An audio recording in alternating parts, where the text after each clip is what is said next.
Mengikut otak kita, kecanggihan kita berfikir. Kecanggihan dunia ini menggunakan teknologi, mencipta teknologi. Kamu ni. Kalau nak kamu ni bezakanlah antara manusia. Manusia pun tak nak hak dirampas. Itu binatang pun dia ada hak untuk hidup.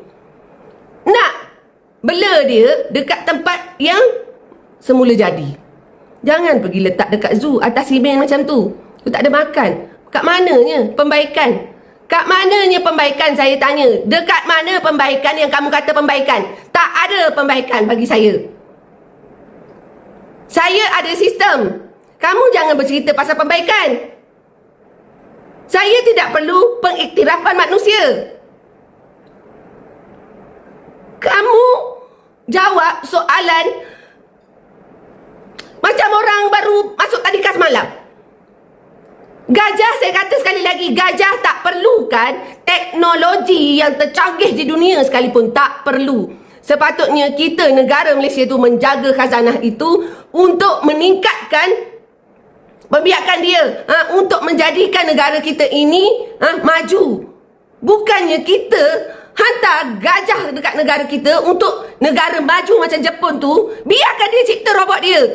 Biarkan dia dengan dunia robot dia. Tak perlu nak ambil gajah kita yang ada khazanah kita ni untuk dijadikan bahan kajian oleh otak-otak dia tu. Sebab tu aku tak boleh bercakap, kadang-kadang aku geram. Tak perlu. Kita sebagai manusia, kita dah hantar pergi sana, dah tak boleh. Tak perlukan petition ni banyak-banyak ni. Tak perlu ni nak panggil orang, nak suruh sign banyak-banyak untuk mendera tu binatang dekat situ, robot balik.